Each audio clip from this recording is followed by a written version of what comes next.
All right. Hey, everybody. Welcome back to the channel. This is Rob here at Smirking Gun Reviews, and we're back with more What We Do in the Shadows, Season 1, Episode 2. It's called City Council. And it was a pretty funny episode. This one was directed by Jermaine Clement, and I just gotta say, the last few minutes of this episode had me laughing, man. We're like, just looking at this.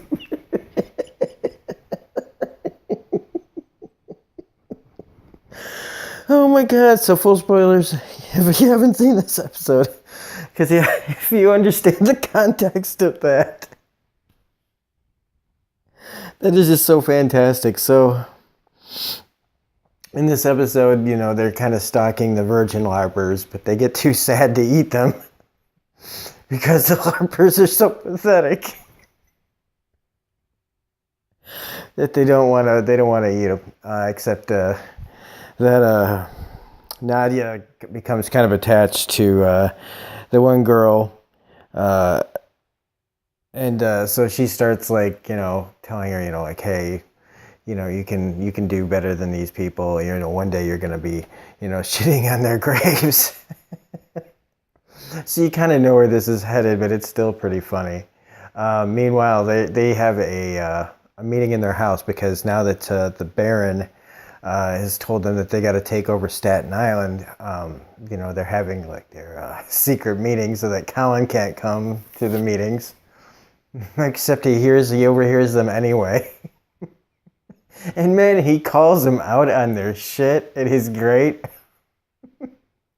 But I do love that, you know, like he is being able to participate in this adventure because he knows the city council. They need to talk to the people in charge if they're going to take over. This is their first step, which is something cool that the other, you know, What We Do in the Shadows movie didn't get to do.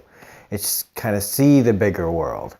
You know, they went to some clubs, you know, they were in the street, but they weren't like actively participating in things really in the with the outside world and everything. And in this, so they go to the city council where Colin proceeds to show them what he does. So he goes to the city council all the time and that's how he feeds, is going to city council and just going on like a filibuster, feeding off of everybody there. It's just so genius. But you know, then there's also a little bit of a talk about the lady who comes with the governor, the Baron, keeps showing up everywhere and freaking everybody out. Some of the early stuff in the episode wasn't as great, but it really comes home strong. Also, Nadia turns the LARPer girl. So that's going to be a new recurring character, I'm assuming, going further. But then, they try to work the council against each other so that they can take over. And Laszlo, played by Matt Berry, goes to oh my gosh, the chairwoman's house, who is from The Leftovers, if you don't remember that show.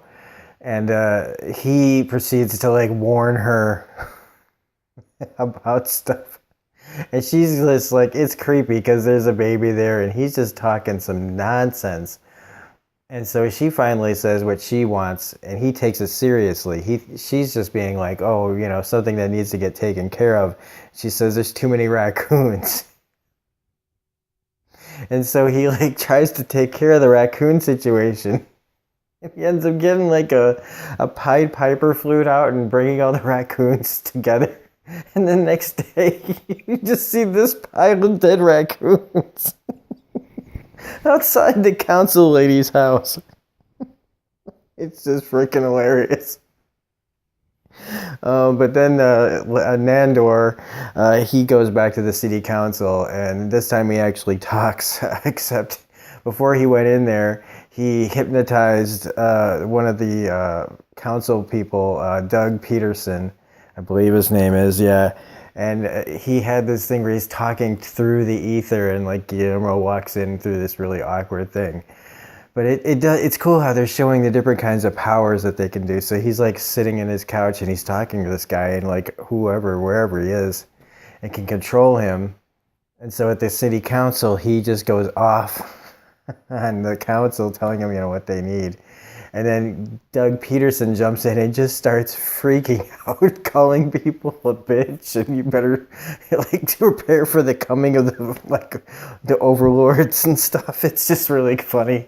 The security coming in, tackling him swearing, and then you see this guy's face, and he's just feeding off of all the misery, and it's just so freaking hilarious. Oh my God. So yeah, this did not disappoint. This one actually made me laugh even out loud, and it takes a lot for me to really break and just start laughing where I'm laughing during this review just talking about it. So if that's not endorsement enough, I don't know what is.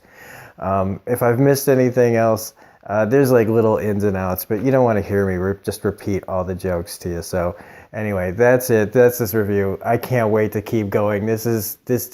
I'm so glad that it didn't drop in quality or humor or writing. It's all here, and it's great, and it's just getting better. So anyway, if you liked this review, please hit the like button, comment, share, subscribe, hit the bell for all notifications.